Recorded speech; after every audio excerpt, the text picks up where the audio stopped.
Hello guys, आप सभी को वेरी वेरी गुड मॉर्निंग। आज हम लोग इंग्लिश में वह चीज़ देखेंगे जो कि हम लोग एप्लीकेशन लिखते हैं, उसमें जो वर्ड का प्रयोग होता है। आज हम लोग वही वर्ड देखने वाले हैं। तो देखिए, एप्लीकेशन में जो वर्ड लिखते हैं क्या सब लिखते हैं। एप्लीकेशन में जो वर्ड लिखते हैं आज हम लोग वही वर्ड को देखेंगे।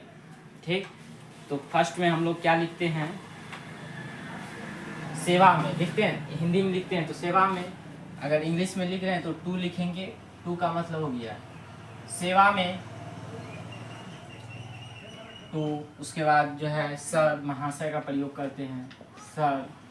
उसके बाद क्या करते हैं, the head master, the head master, head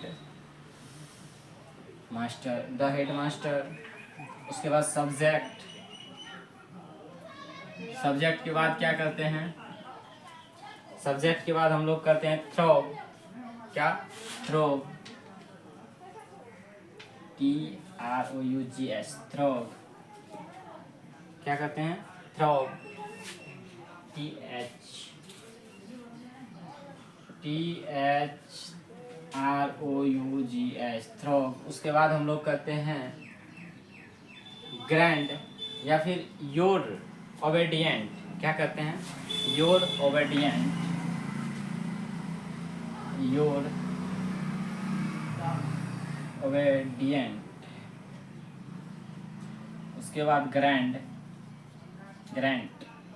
उसके बाद है ऑब्लिज्ड, ऑब्लिज्ड। उसके बाद होता है फॉर ईवर। क्या होता है, फॉर ईवर। उसके बाद योर फेथफुली, योर्स फेथफुली। उसके बाद owing to high fever, owing to high fever. उसके बाद देखिए, ये सब का हिंदी पहले लिख देते हैं क्या होता है। सर मतलब महाशय, सर मतलब क्या होता है, महाशय। प्रधानाध्यापक होता है हेड मास्टर, प्रधानाध्यापक। उसके बाद होता है सब्जेक्ट यानी कि विषय, जिस विषय पे बात कर रहे हैं। थ्रोग मतलब द्वारा। उसके बाद है योर ओबेडिएंट, योर ओबेडिएंट का मतलब होता है आपका आज्ञाकारी, आपका आज्ञाकारी। ग्रांट मतलब क्या होता है, छुट्टी देना। ऑब्लिज्ड का मतलब क्या होता है, सदा, आभारी, आभारी। उसके बाद इसका मतलब होता है फॉरएवर का मतलब सदा के लिए। योर फेथफुली का मतलब होता है आपका विश्वासी, आपका विश्वासी।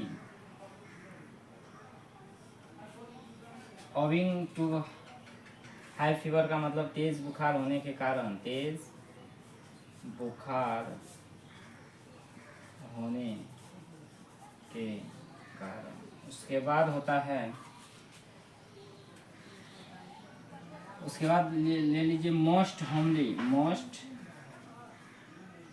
Humbly and respect, and respect, respectfully,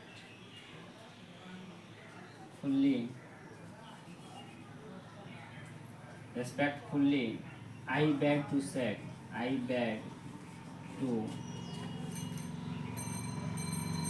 से दैट, से दैट। ऐसे इसको ऊपर लिख देता हूँ, इसको ऊपर लिख देता हूँ।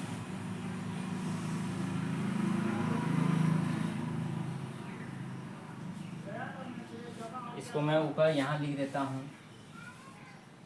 क्या है, मोस्ट हम्बली, क्या, most humbly and respect, respectfully, most humbly and respectfully. I beg to set, I beg to say that. उसके बाद इसका हिंदी भी होता है, इसका हिंदी होता है सविनय निवेदन है कि, सविनय निवेदन है कि, या फिर यह है कि, है यह है कर दो, यह है कि। उसके बाद होता है, मान के चलो कितना दिन का छुट्टी ले रहे हैं, फ्रॉम 20 फ्रॉम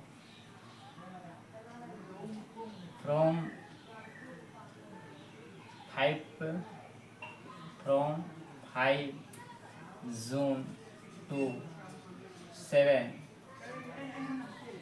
7 जून।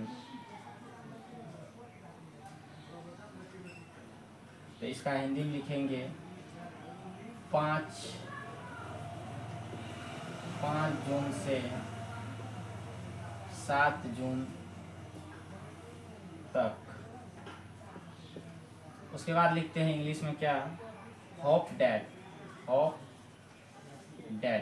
क्या लिखते हैं, होप डैट मतलब आशा करता हूँ, आशा करता हूँ। उसके बाद लिखते हैं I request you, I request you मतलब मैं आपसे आग्रह करता हूँ, मैं आपसे आग्रह करता हूँ। क्या होता है कि हम लोग जो एप्लीकेशन लिखते हैं उसमें इन सभी वर्डों का उपयोग होता है। क्या होता है, उपयोग होता है। क्या है, टू है पहला नंबर, टू मतलब सेवा में। दूसरा नंबर है सेवा मतलब महाशय, सर मतलब होता है महाशय। उसके बाद है हेडमास्टर, हेडमास्टर में प्रधानाध्यापक। उसके बाद है कि सब्जेक्ट लिखते हैं तो सब्जेक्ट विषय, उसका हिंदी होता है थ्रोग, थ्रोग मतलब द्वारा, किसके द्वारा भेज रहे हैं। योर ओबेडिएंट मतलब आपका आज्ञाकारी, छात्र या कुछ भी लिखते हैं। योर ओबेडिएंट मतलब आपका आज्ञाकारी होता है। ग्रांट मतलब छुट्टी देना या छुट्टी, क्या होता है छुट्टी देना या छुट्टी दीजिए। ऑब्लिज्ड क्या है, ऑब्लिज्ड मतलब आभारी, यहाँ पे क्या है ऑब्लिज्ड मतलब आभारी, मैं आपका सदा के लिए आभारी रहूंगा, ये सब जो बोलते हैं। फॉर एवर मतलब सदा के लिए, फॉर एवर मतलब सदा के लिए। योर फेथफुल्ली मतलब आपका विश्वासी। ओविंग टू हाई फीवर मतलब तेज बुखार होने के कारण, तेज बुखार रहता है उसके कारण, तो तेज बुखार के कारण। उसके बाद है most humbly and respectfully I beg to say मतलब क्या है कि सविनय निवेदन यह है कि, मतलब नहीं कहते हैं सविनय निवेदन यह है कि मैं बुखार से पीड़ित हूँ या कुछ भी। ठीक, तो कितना दिन का छुट्टी जो लेते हैं वो क्या लिखेंगे, उस छुट्टी लेने के लिए फ्रॉम 5 जून to 7 जून मतलब आज 5 जून है तो मैं 5 जून का ले लिया, 5 जून से 7 जून तक। ठीक, उसके बाद है होप डैट मैं आशा करता हूँ कि। उसके बाद है आई रिक्वेस्ट यू मतलब आई रिक्वेस्ट यू का हिंदी क्या होता है, मैं आपसे आग्रह करता हूँ। कोई दिक्कत? तो अगर आप सबको इस वर्ड में कोई भी प्रॉब्लम हो तो आप लोग कमेंट में बताइए। अगर कोई प्रॉब्लम होगा तो नेक्स्ट वीडियो में आप सबको बताया जाएगा। ठीक, अगर और जो है नेक्स्ट वीडियो अगर हम लोग बनाएंगे इंग्लिश का तो इसमें एप्लीकेशन लिखने के लिए बताएंगे कि एप्लीकेशन लिखते कैसे हैं।